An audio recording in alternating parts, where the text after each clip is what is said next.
Somebody says that's Illuminati. So I see you're already commenting on the topic for today. Well, the topic for today is interesting. It has to do with this brilliant comedian, this very smart black man by the name of Katt Williams, who really took the comedy world by storm. He jumped out there and really did some amazing things with his career. At the same time, he struggled a little bit. He has not really, in the minds of a lot of people, fulfilled his potential. He's kind of stayed in the news for a lot of the wrong reasons. And we are hoping, we're always hoping, we always praying for you, Katt. We're always hoping that you're going to get it together and get to where you want to get to in your life. Now, somebody says we should have got that Bitcoin. Yeah, or maybe Katt should have bought Bitcoin. I don't know. But yeah, Bitcoin is actually going up right now. For you guys, if you're an investor, for my investors in the house, let me know that you're investing. This is Dr. Boyce TV, the home for intelligent black people. So if you're black and intelligent, then this is a place for you. If you're not black, or if you don't want to be intelligent, then you may want to get the fuck out, because this is not going to be a fun conversation for you. This will probably disrupt your 30-second attention span, or it will probably leave you very mad because you're used to black people struggling and staying broke and not having any opportunities or success in the world. I believe that we can create a different reality for ourselves, and that's why we have these conversations. Now, do me a favor as we get started. Please hit the thumbs up button. If you haven't hit the thumbs up button, please do that right now. Thumbs up, thumbs up, thumbs up. Also, make sure you subscribe and all that good stuff. And I'm about to send a text message out to everybody who's on our in our League of Intelligent Black People to let them know that we are live now. So if you want to get a text notification when we go live, all you got to do is type in your phone, text Boyce, B-O-Y-C-E, to 31996. Text Boyce to 31996, and I will send you a text periodically when I go live. It's easier to have the notification bell hit on the YouTube channel, but sometimes YouTube does not send out notifications. So if you get on the text list, that's how we control our ability to reach out to you, as opposed to letting YouTube control that process. So give me, and Facebook, we don't let Facebook control anything, because Facebook's horrible. They pick black people and define us as being dangerous. So like even on my Facebook page, I have 80,000 people that follow my personal page, and probably 250,000 that follow my fan page, a couple of fan pages actually. And literally I'll go live and they'll notify maybe 100 people. Like Facebook really loves to throttle and cut you off from your audience. So we try to find ways around that. So a couple of ways is, one, get on that text list, text Boyce to 31996, or you can also get on the list if you email. If you go to drboycewatkins.net, that's drboycewatkins.net, and you can actually get a free e-copy of my book, It Takes a Village to Raise the Bar, and you can be on the list. So anyway, let me type this in real quick and send out the text message. And you guys, please hit the thumbs up button while I do that. All right. Okay, so all right, so now we've let the tribe know that we are together. We are on our way to having an interesting conversation, because, as you guys know, I believe the world is a classroom, and the thing about that is there are learning lessons everywhere. There are opportunities to learn and grow all over the place. And no better university than the School of Life. And so with Katt Williams, when I saw this story about Katt, I said, wow, this is really sad that this man lost that much money, or so he claims. But here, y'all know I got to give you the real in terms of what I'm really thinking and what I'm really seeing. And also, you're going to walk away a more informed person as a result of this conversation. This ain't about just, celebrity gossip. We got plenty of websites out there that do that. That'll tell you all this stuff about celebrities that don't make a damn difference in your life, that ain't going to help you, ain't going to make your life better. What I like to do is talk about what's going on and kind of say, okay, here's what's really going on. Let me break this down for you, right? All right, so here's the deal. All right, so Katt Williams was on a radio show hosted by Jamel Hill, and he basically says that $59 million was stolen from him, allegedly, by his former colleagues, and that it was this theft, this embezzlement, that led him to miss a court date he had in Portland for something that he did. Y'all know Katt be up in court all the time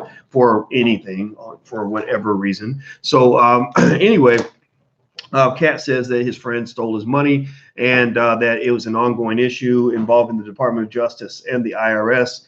He believes that something about all of this was retaliation, and and what had happened was just all of that, right? So there's an issue there in terms of Katt feeling that that the money was stolen and that there was some sort of extortion going on here, and disrespect all the way around. And my heart goes out to him. I completely believe him. I believe that he probably did lose that money.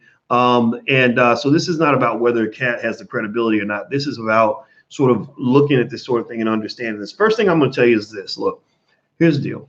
All right. Y'all know. All right. See you later, babe. You gonna meet me? Go.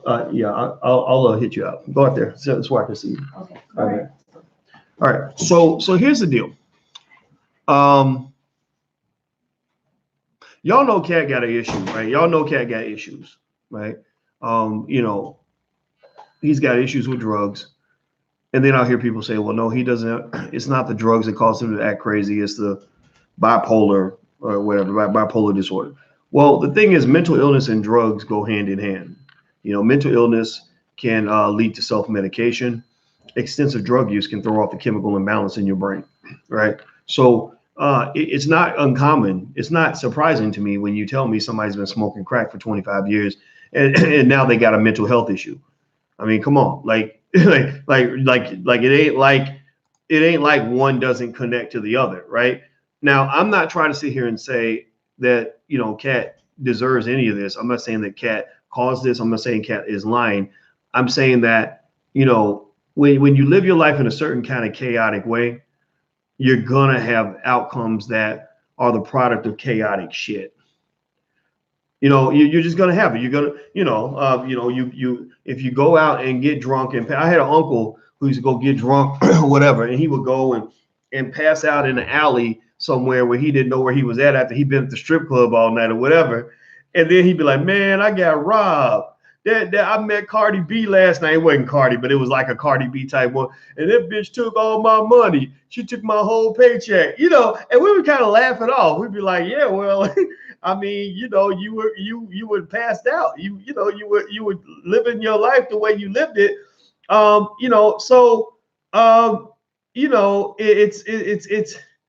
It's things like this are gonna happen, right? It didn't mean that we felt he deserved it. It didn't mean that he wasn't a victim. It just means that your choices do play a part in what happens in your life. So Katt's kind of had an interesting life. And the thing about it is that it really relates to a concept I've talked to you guys about called financial wokeness, or what it means to be woke, what it means to be conscious. See, I hear black people all the time making fun of the conscious community, saying, oh, those conscious Negroes, what's wrong with them? I don't want to be around them conscious Negroes. They crazy. Those conscious Negroes this, those conscious Negroes that. Well, the only thing, if you're not conscious, the only thing you can be is unconscious. And unconscious people get robbed. Whether you're talking about somebody who is distracted and oblivious to their environment, or you're talking about somebody who's so drunk that they don't know what's happening to them, people who are unconscious get violated.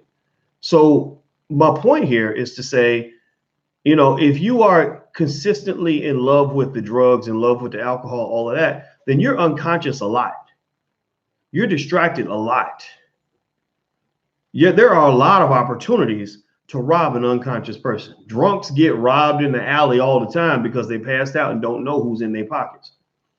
So given that, poor Katt Williams has this issue with drugs, it doesn't surprise me one bit that there were people who said, okay, he's not woke, he's not conscious, he's not paying attention. We're gonna rob this mug for his money, straight up. So that's what it is, So by the way, I'm talking about Katt Williams and his claim that he would have $59 million embezzled from him. You're watching Dr. Boyce TV, the home for intelligent black people. Hit the thumbs up button real quick. Please hit the thumbs up button. I see a question that says, Dr. Boyce, I finished your Business 102. Can you still Mika from your staff support to transfer me to another course? Please, he's not aware of the promotion. I'm sorry, y'all, your question, I don't get it. I don't know what you're asking exactly. So how about this? If you have any issues in the Black Business School, which everybody should join, you have no excuse. You can actually get started for free at theblackbusinessschool.com. We have a free option. We have a free option so that nobody can say I can't afford to go to the Black Business School. We are a university that anybody can afford because you don't get no cheaper than free. We have a great free option, but we also have classes that you can pay for. They don't cost you more than a Happy Meal. They're literally less than $3 a day, but they're higher than college level. So they're incredibly good. And I know what I'm doing because I taught college students for 25 years. So let's just be clear about that. So if you want to join, go to theblackbusinessschool.com. Yeah, if you have a question about your class, email support@theblackbusinessschool.com. We invest heavily in customer support because we want to make sure all of our students are as happy as we can make them. So if you have any questions or any issues, any of you who are in the Black Business School, please email support@theblackbusinessschool.com. And all the Black Business School students, throw your hands up in the air. Let everybody say something in the chat. Let people know you're there. Also, please say good things about what we've done for you so that others can know that you don't have to go to college and spend $100,000 to get a damn good education. That's why we're here. That's why we exist. We are the future. We are built that way. So just remember that. All right. So let's move on. Hit the thumbs up button, please. All right. So here's the deal. So with Katt, I'm not going to sit here and say that Katt deserves to get robbed. But the thing about money, the thing about having something of value that's on your person or in your possession is that whenever you get something of value, somebody's always going to be looking to take it. Whether you're talking about a person that has a bunch of money in their bank account, a bunch of power that they have access to. Or you could even be talking about a woman in her body.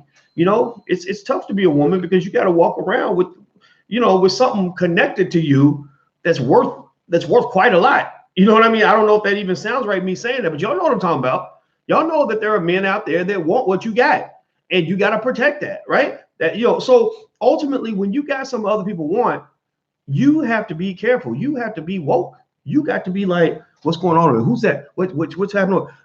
Two people that were really good at this, actually, and I've given mixed reviews on both of these people, is Bill Cosby and Oprah Winfrey. Y'all know my take on Oprah, and the Michael Jackson thing did not make me happy, and y'all know my take on Bill Cosby. I've talked about them both a lot. But one thing that stood out to me about Oprah and Bill is that Oprah and Bill were always on high alert when it came to their money. Oprah, from what I understand, I don't know if she still does this, but Oprah used to have a policy that said, you will not take money out of my account without my signature. If I don't specifically sign and approve of that amount of money going out of my account, you do not touch my money. And that's really important. I've had to do that. I've had to say, look, I don't care if it's a plug nickel. If money's going out of my account, I need to know. Because here's what happens. When you get a little bit of money, people get real generous with your shit. People get real generous when they spending your money. It's like your kids. Anybody got kids? Let me know if you got kids, and let me know if your kids get real expensive preferences when they spending your money. Does anybody have kids that get real fancy and want the nicest of everything when you're paying for it? Like they want 2 of those and 3 of those and another one of those just in case. Right? Like they in the store, they just love to just buy everything. Mama, I want that. Mama, I want that. Daddy, I want that. Like literally get real, start balling with your money, right? Well, check this out. Here's an experiment you could try with your children. I did this with my daughter when she was 12. It's fascinating. Money is one of the most fascinating things in the world because it has so much power and it changes people right before your very eyes. And let me tell you what I did with my daughter when she was 12. It was Christmas time. She had a list like this. She's making her list, checking it twice. She had a long list of all these things she wanted for Christmas. Daddy, I want this, I want this, I want this. And I was like, okay, all right. I said, cool. Here's what we can do. I said, you know what I'm gonna do for you? I said, I'm gonna do something that we've never done before. So here's what I did. I reached in my wallet and I pulled out let's say it was $200, right? To a kid, $200 might as well be $1 million. It was like, oh my God, Dad! Ah! Right? So I said, here's $200. I want you to buy whatever you want with this $200. So we're gonna go shopping. You can pick whatever you want because you get to make the purchasing decision. Do you know that when she went in that store, before she wanted everything on the shelf, this time She was price comparing. She was contemplating. She was putting stuff in the basket and then putting it back. She was saying she'd walk out the store and with nothing. And I was like, why don't you have anything? Why? I thought you wanted the Build-A-Bear. I thought you wanted the blah blah. I thought you wanted that skirt. She's like, yeah, I thought about it, but then I changed my mind. And I realized I want to keep my money. I don't want to get it. The price was too high, right? So what happened was, when it became her money, she became much more conscious of where that money was going. But when it was my money, it was like, shit, fuck it. Like, let's have a party, y'all, right? Well, the same thing happens when you get wealth. When you get wealth and you have a business. When you get wealth and you have a business, and other people are responsible for making purchasing decisions and spending decisions in your business or in your, with your money. I've seen people get real loose with the credit card. Like, oh, I just paid for this and it was $1,000. I paid for that and it's $800. And there are times where you got to be like, no, stop it. I don't care if you spend a quarter. I need to give you permission to spend that quarter. I need to look at it consciously, be wokely. I need to wokely, consciously see that you're going to spend $1.85 and decide and tell you specifically that it's okay for you to spend that $1.85. And at that point, that's when your budget starts to get under control. So the thing about it is with Katt, and now Katt went to his experience, it sounds like, was on the other extreme. It wasn't just, he's not claiming that people overspent. That's bad enough. He was claiming the most extreme form of financial exploitation, which is embezzlement, right? So Katt was saying that these guys were out just taking his money, laundering his money, running his money here, running his money there. And you imagine, think about that. Think about that. When you have, a group of people that have a poverty mentality, a scarcity poverty mentality, who ain't never had no money, and then suddenly you're managing the finances of one of the biggest, most successful comedians on earth, where money is coming out of nowhere, out of the sky. It can get crazy. Who was it? Was it Kanye West? I think it was Kanye, who had a guy that was going out to other countries. See, that's the crazy thing. When you get a little bit of fame, and I've even had people, this happen with me, people will be negotiating your brand on their behalf. Like, they'll be using you as a bargaining chip and you didn't even know it. Right? It could be something as basic as somebody using their connection with you, saying, oh, yeah, well, I know Boyce Watkins. And maybe they're trying to get some sex from some girl or something, and you don't even know nothing about it, right? Or it could be something like, well, I can get you a meeting with so-and-so, but you got to pay. So you meet with the person. You're like sitting there like, la, la, la. You don't even know what's going on.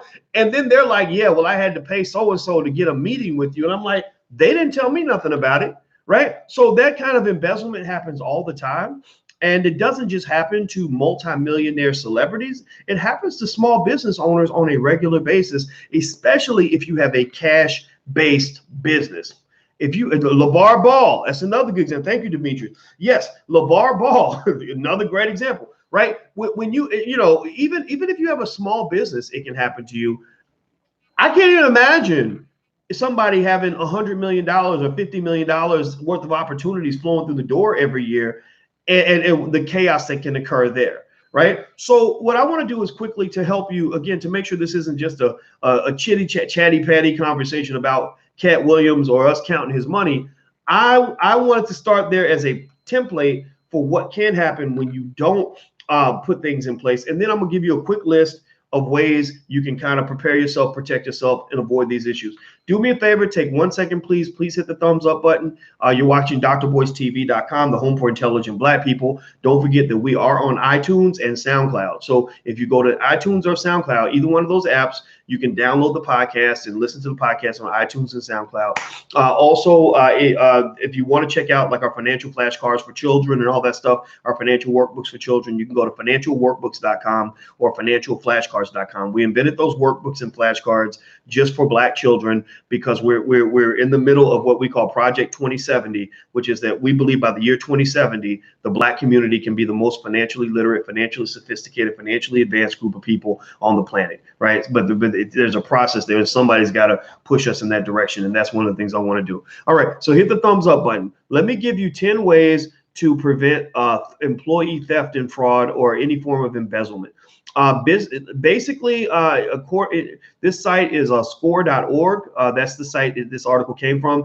It says employee theft is one of the most serious problems facing small business owners in the U.S. According to the National Federation of Independent Business, an employee is 15 times more likely than a non-employee to steal from an employer. So your employees are the ones who rob you the most. That's a horrible thought, but it's true.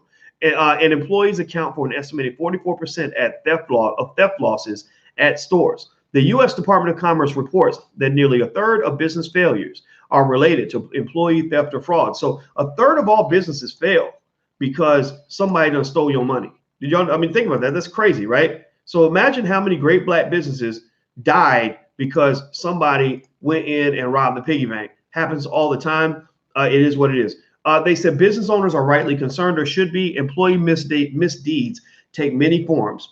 One could be outright theft or larceny. Skimming is where they divert funds. So, a lot of times people will justify it ethically when they steal from you. They'll say, this son of a bitch won't give me a raise, so I'm gonna go get me a little piece over here, when they ain't even looking. They got so many millions, they ain't gonna pay attention if I take 100,000 here and there or whatever. What was it? Your boy Kevin Garnett. Same thing. Kevin Garnett was suing because I think he said that his financial advisor took $77 million from him. You had Quentin Portis, the football player, who was going to murder his financial advisor. He had a gun and was sitting outside his office, and his friend had to talk him down because with this gun, he was going to run in this guy's office and murder him because this guy had lost $10 million of his money. Everything he had for the future was gone because he had the wrong person in charge of his money. I wish I could have talked to him. I wish I could have looked over the investments, because when you tell me an investment advisor lost all of your money, that tells me that your investment advisor was breaking some very basic fundamental rules of investing that are not hard to follow. Fraudulent disbursements, billing schemes, inflated expense reports, check tampering. So that's where you're getting billed and invoiced from these, maybe they're shell companies, maybe these are expense reports where they go on a trip and they spend like crazy or whatever. Like I've seen that where somebody will suddenly for some reason have the urge to go and eat dinner at a restaurant where each meal is $150 because they know that you've given them an expense or the ability to have to write off their expenses. Embezzlement of raw materials or inventory. That's somebody just taking your stuff, taking home your ink pens or your paper clips or whatever. Stealing business opportunities, misappropriation of customer lists or trade secrets. That's something that we've actually had to go to court for. People, if you have a mailing list, people might steal the mailing list. If you have clients, people might try to steal your clients to steal your customers. These things happen all the time. So you want to watch out for that. Now, here's what they say that you should do to watch out for these things.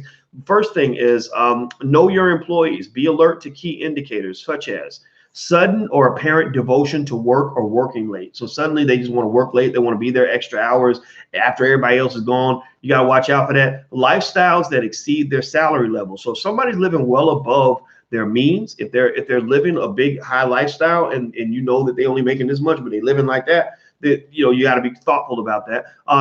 Strong objections to procedural changes related to financial inventory or supply matters. Well, whenever a corrupt cop is about to get busted, because internal affairs comes along and says, oh, we're going to put a body cam on you, or we're going to go back and review your cases, then that's pretty scary for them, because they're like, oh my gosh, somebody's going to uncover my stuff. But you got to, you have to do that. You have to shake things up in order to catch people that are doing bad things in the company. Drug and alcohol abuse. People that use drugs, they need their drugs, so they're going to steal money to get their drugs. Alcoholics, unfortunately, are not very reliable, so you got to watch out for that. There's more to the list. Gambling. Whew, gambling's bad. If somebody is either deep in debt, especially if it's gambling debt, just know that the likelihood of that person stealing from you is much, much higher. Gambling is an addiction. Gambling leads to massive debt. Gambling has led people to commit suicide or homicide or whatever it takes in order to get that debt paid, or so they can go back out and get that fixed. So be careful about hiring anybody that appears to be a compulsive gambler. With Katt being, who Katt was or who Katt is, Katt's not a mainstream sort of, straight-laced sort of dude.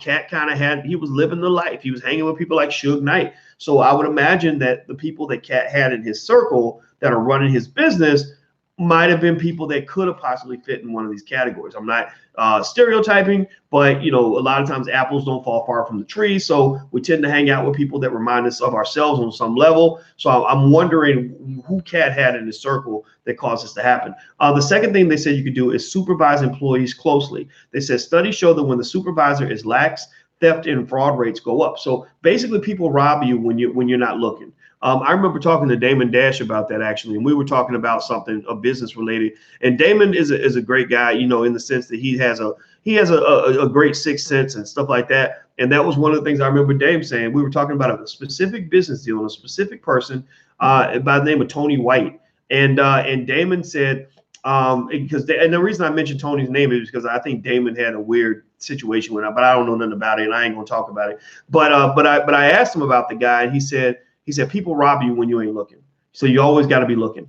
So if you're making a movie, show up on the movie set. Make sure they see that you're looking. And I said, yeah, I agree with you. I think that's a good idea. And so long story short, you got to be looking. If people think you're not looking, then a lot of times people will steal from you. Use purchase orders. Purchase orders basically have your accounting team kind of have, sales slips that are pre-numbered. Regular audits are good, etc. Surprise audits, when somebody just pops in saying, oh, surprise, where they are literally like, okay, we're going to go through all the financial stuff.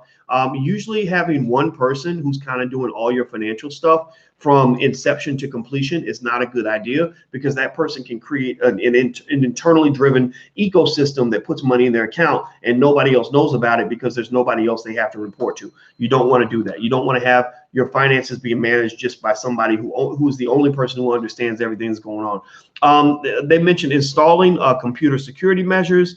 So you can, if you have them working on computers, you can have the computer systems kind of check those things out. Track your checks. Always use pre-numbered checks with amounts and pays typed or written in permanent ink. Manage inventory and use security systems. So have something that helps you manage your inventories.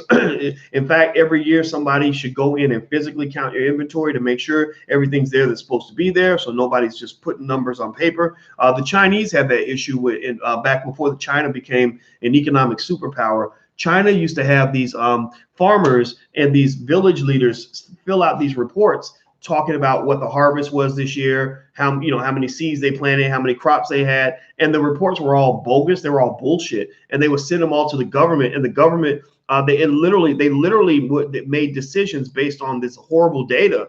And when they made these policy decisions based on this bad data, they caused a famine that killed millions of people because they thought they had more than what they actually had. So at some point, somebody has to go through and physically verify that things are actually there, because just because they're on paper doesn't mean they're actually there. They said, watch out for accounts receivable. What that means is when it comes to mail opening and stuff like that, just beware of who owes the company money. Make sure nobody's diverting things. And basically, like, I'll give you an example of a simple example that I've seen where somebody was able to milk their boss by basically diverting money the customers were going to pay. I had some friends that ran this scheme where they worked at McDonald's or somewhere, and they would the customer order, let's say the customer orders 2 Big Macs and a large fry and 2 cheeseburgers and a shake, and the order cost comes out to $12, right? Well, what they would do is they would go in and I guess these guys were mathematical geniuses because they could do the math in their head, and they would put in the register that the person maybe ordered $1 worth of food, like a cheeseburger and an order of fries. So McDonald's, according to the register, is expecting like $1.25. The customer is going to pay $12, right? So the person would get the $12, put $1.25 in the register, and keep the other 11, but still give the customer the food because they control the inventory. Do you follow? Do you see what I'm saying? Do you follow that analogy? Tell me yes or no if you get what I'm just saying, what I just said there. So effectively, the amount that was coming in did not match the amount that they reported coming in. It's no different from a cop who shows up at a drug bust where there is $5 million, and the cop comes back and says, yeah, I did a drug bust today. Can you believe that there was $3 million in this building, right? Well, that's a form of embezzlement that happens all the time because the boss is not aware of exactly how much the customer promised to pay. So a way to prevent that, those issues might be if there's somebody there that also verifies how much the customer owes, or if there's some sort of tracking system, maybe the customer is alerted. Like I think at some of the restaurants, they had, when I went to one of the restaurants, they had a little sign that said, this is the amount of your order. If the register asks for an amount that's less than this, please alert management, right? So there's little things you can do to put in place where you just short circuit the system a little bit to make sure people are not robbing you blind by lying to you. In fact, there are tons of stories like this. Even groups like TLC and other groups would talk. I think TLC talked about how there were all these opportunities when they were getting mad at Pebbles. Anybody ever see that documentary where TLC was in the documentary? They were saying that they were getting, that Pebbles had like taken a bunch of their money and taken their opportunities and stuff like that. Anybody remember that? It's funny because T-Boz and TLC, she happens to be a second cousin of mine. Somebody asked her about it on Twitter, and they said, "Are you Dr. Boyce Watkins' cousin?" She said, "No, actually, yeah, we are cousins." Let me explain how we're related. The reason me and T-Boz are related is our grandfathers are brothers. My grandfather's name is Matt. Her grandfather's name is Sam, and Sam and Matt are brothers. So we're not first. Our parents are first cousins.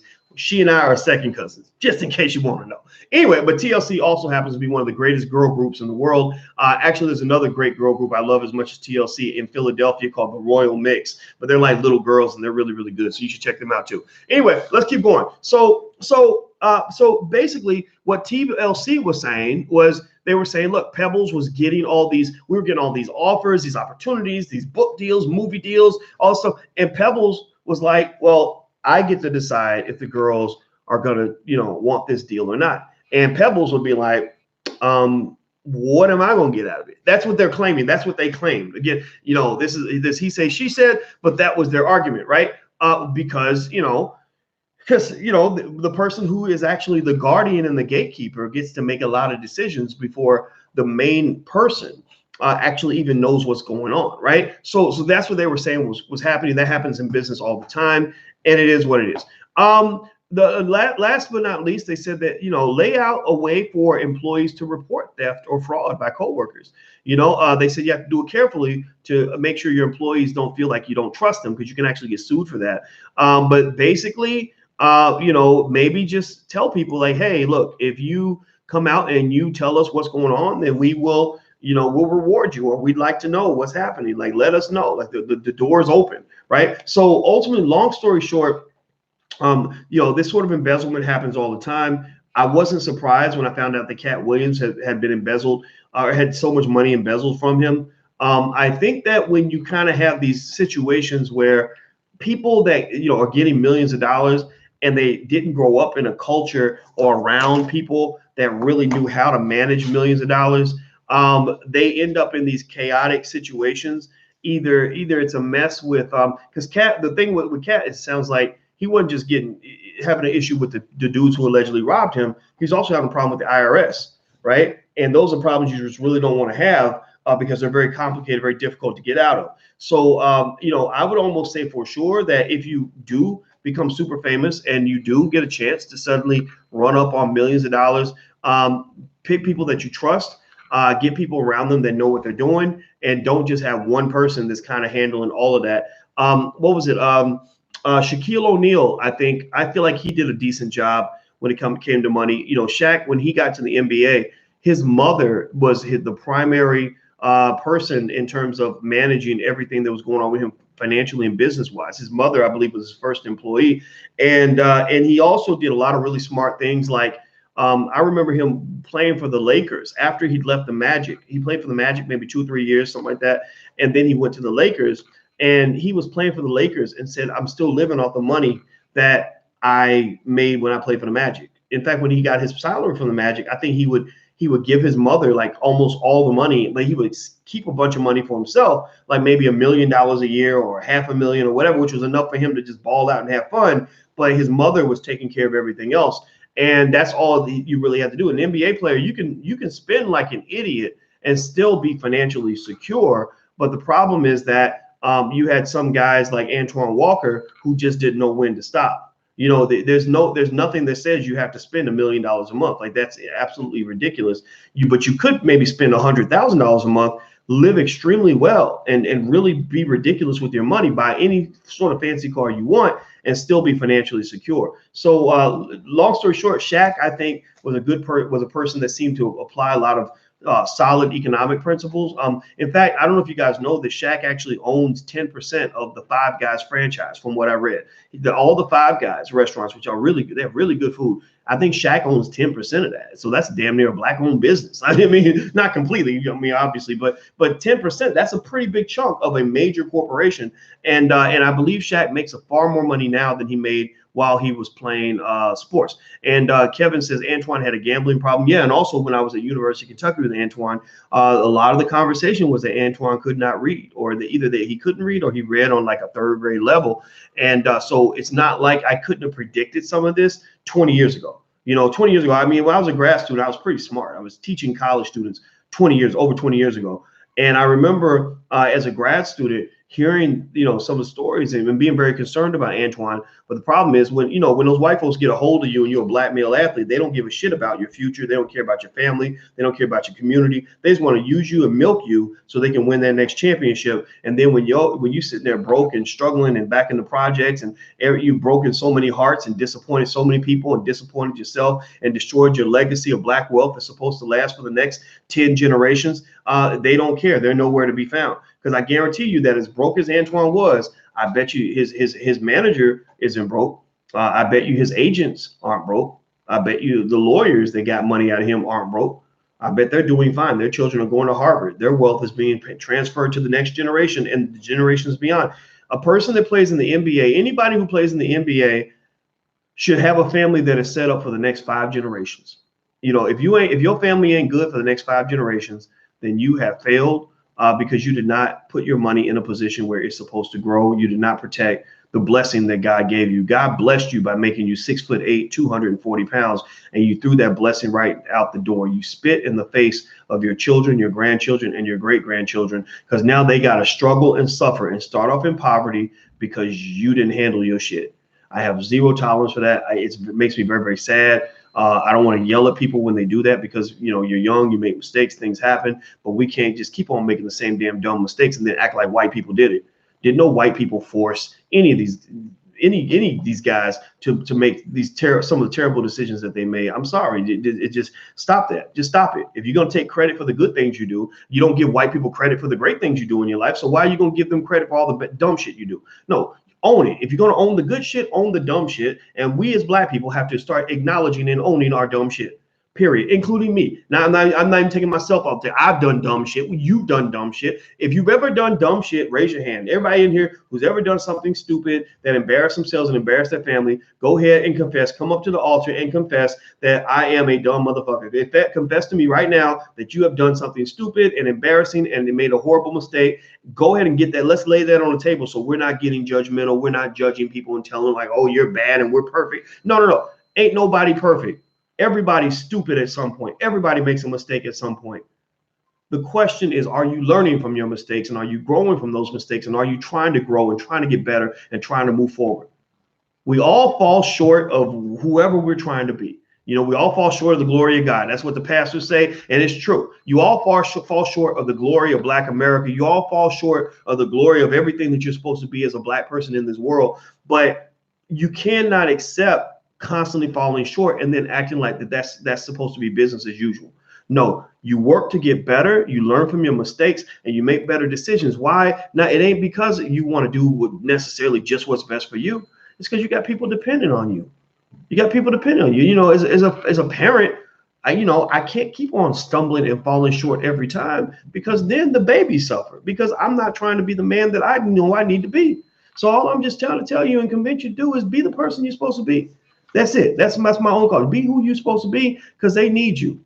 Your future generations of unborn children, they need you to be great, because whether you choose to be great or choose not to be great is going to have every bit of impact on how they are able to survive white supremacy. Do you want them to be slaves because you got a little bit lazy? I say the answer is no. All All right. So do me a favor, hit the thumbs up button. Please hit the thumbs up button. I want to say thank you guys for hanging out. Also, don't forget, we have a financial channel, a financial YouTube channel. We cover financial news and stuff like that all day long. I cover little stories that I see, especially with the markets, crypto, whatever it is. Feel free to subscribe to it. It's theblackfinancialchannel.com. That's theblackfinancialchannel.com. Also, don't forget my new book, Black American Money, just came out. So if you want to check out the series, it's part 3 in the series of Black American Money books. So you want to take a look, please take a visit to blackAmericanMoney.com. That's blackAmericanMoney.com. Also, if you want to check out our financial flashcards and workbooks for children, you can go to financialflashcards.com or financialworkbooks.com, financialflashcards.com, financialworkbooks.com. All right, that's it, guys. Thank you for hanging out. Hit the thumbs up button, thumbs up, thumbs up, thumbs up, thumbs up, thumbs. Please do that. If you haven't done it, please hit the thumbs up button. We need you guys to do that and share this video. Push it out there. Let's push intelligent Black media, and let's make our people smart. All right, I'll see you guys later. Have a good day. I'll talk to you soon. Peace.